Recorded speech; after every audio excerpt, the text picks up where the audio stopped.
Good morning students. Class 10th में क्षितिज काव्यखंड में part 2 Ram Lakshman Parshuram संवाद का आज अध्ययन करेंगे, जिसके कवि हैं तुलसीदास जी।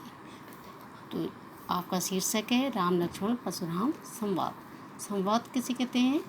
जो दो या दो के से अधिक के बीच बातचीत होती है, यानी वार्तालाप होता है, उसको संवाद। तो यहाँ पे राम लक्ष्मण परशुराम का संवाद है और जिसके कवि हैं तुलसीदास जी। ये संवाद रामचरितमानस, तुलसीदास द्वारा लिखित रामचरितमानस ग्रंथ का अंश है। तुलसीदास जी की भाषा अवधी भाषा है। उन्होंने अपनी भाषा में अलंकारों का और तत्सम तद्भव शब्द का प्रयोग किया है और उनकी भाषा में रसों का भी प्रयोग मिलेगा। तो आइए आज हम इसी का अंश पढ़ते हैं। तुलसीदास जी ने ये जो पहला संवाद है उसमें उन्होंने पूरे संवाद में उन्होंने सीता स्वयंवर का वर्णन किया है। सीता स्वयंवर जिसमें क्या है, राजा जनक ने सीता स्वयंवर रचा है और जिसमें उन्होंने शर्त रखी है, जो इस धनुष को तोड़ देगा वही मेरी पुत्री का वर होगा।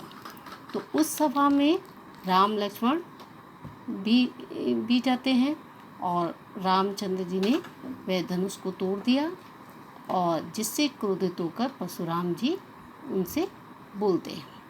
तो यहाँ पे राम लक्ष्मण परशुराम के बीच का संवाद है। आइए पढ़ते हैं। नाथ संबोधन भंज निहारा, होई केहू एक दास तुम्हारा। आयसु कहा कहीं किन मोही, सुनी रिसाई बोले मुनि को ही। अब जब रामचंद्र जी ने वह धनुष को तोड़ा तो वो कहते हैं, परशुराम जी से कहते हैं, परशुराम जी क्रोधित हो जाते हैं।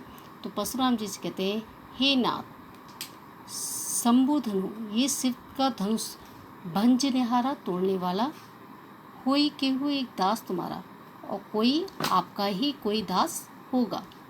आयुषु कहा, आयुषु में आज्ञा, आप मुझे आज्ञा दीजिए, कही किन मोहि, आप मुझे आज्ञा दें और मुझसे कहें। सुनी रिसाई बोले मुनि को ही, और रामचंद्र जी की ये बात को सुनकर मुनि जो है रिसाई में क्रोधित हो जाते हैं। सेवकु जो करे सेवकाई, फिर बोलते हैं परशुराम जी क्रोधित होकर, सेवक वह है जो सेवा करे। अरि करनी करी करी लड़ाई, अरि में शत्रुता के साथ तो क्या करनी चाहिए, लड़ाई ही करनी चाहिए।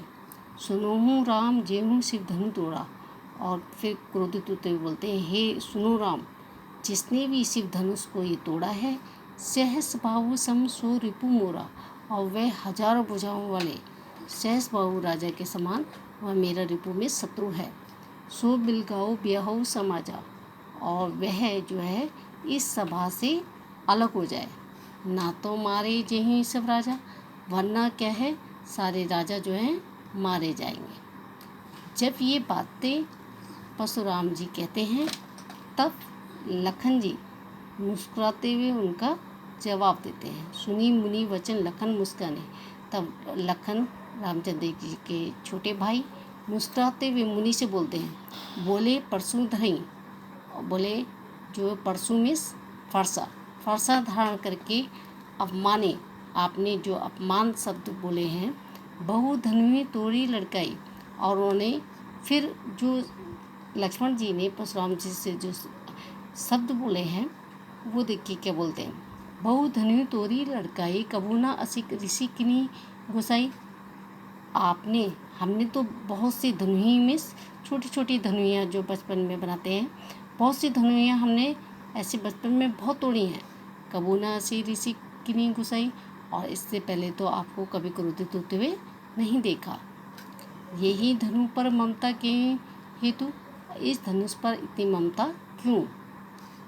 सुनी ईसाई कह भृगकुल केतु, और ये बातें सुनकर जो भृगकुल के वंशज यानी परशुराम जी क्रोधित होकर बोलते हैं, हे रे निर्बालक कालस काल बस बोलत तो ही न समार, धुनहि सम त्रिपुरधानी विदित सकल संसार। हे नृपालक, हे राजकुमार बालक, तेरा काल बोलता है, तू अपने आप को संभाल ले। धनुहि सम त्रिपुराधनी विदित सकल संसार, और यह तो कोई ये धनुही नहीं है, ये तो क्या है, त्रिपुरारी शिव का धनुष है, विदित सकल संसार, और जिसको सारा का सारा क्या है, संसार जानता है। ये कोई मामूली धनुही नहीं है, धनुहिया नहीं है, ये तो त्रिपुरारी शिव का धनुष है, ये सारा संसार जानता है। तो आज आपने राम लक्ष्मण परशुराम संवाद का वाक्यात्मक अध्ययन किया। तो आप इसी के आधार पर आप प्रश्नों के उत्तर दीजिए।